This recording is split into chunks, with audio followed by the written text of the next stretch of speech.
نصيحة بس لكل مشجعي النادي الاهلي: لا تروح ورا الفرقة دي ولا تتعصب عشانهم، ولو مش عايز تتفرج على ماتشات يبقى احسن، عشان دي شوية عيال لا عندها دم ولا عندها نخوة ولا عندها رجولة ولا عندها كرامة.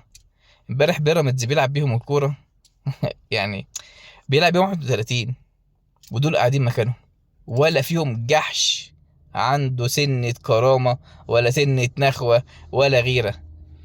يا اخي ده انت لما بتلعب في الشارع ويتقسم عليك التقسيمة دي بتروح تكسره، تروح تضربه وتاخد منه الكورة. انما دي عيال وسخة، استغفر الله العظيم يا رب. واخدين كل حاجة، واخدين فلوس، واخدين اعلانات، واخدين شهرة، واخدين كل حاجة. عايز إيه تاني؟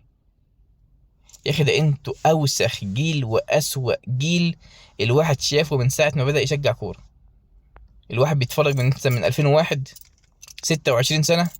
اسوأ نسخة للاهلي شفتها، مش عشان مستوى لكن مفيش روح. يا اخي ده العيال بتنقل كورة عليكم بيراميدز وانتوا قاعدين مكانكم. شفت امبارح والله العظيم اللي عملوا فيكم الجمهور امبارح والشتايم؟ انتوا تستاهلوا اكتر من كده اضعاف مضاعفة. انتوا عمرك شفت جمهور الاهلي بيسيب الماتش ويمشي؟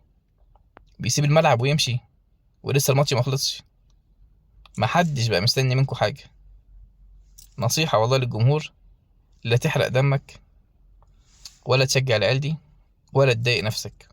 هم اصلا بيخلصوا الماتش كل واحد ياخد عربيته يروح على فيلته يقعد مع اهله، ولا فارق معاه. الجماهير بقى بتغلي، جماهير متضايقة، جماهير بتشتم فيه وفي اللي جابوه، ولا فارق معاه. عيال معدومين الكرامة، كلهم معدومين الكرامة.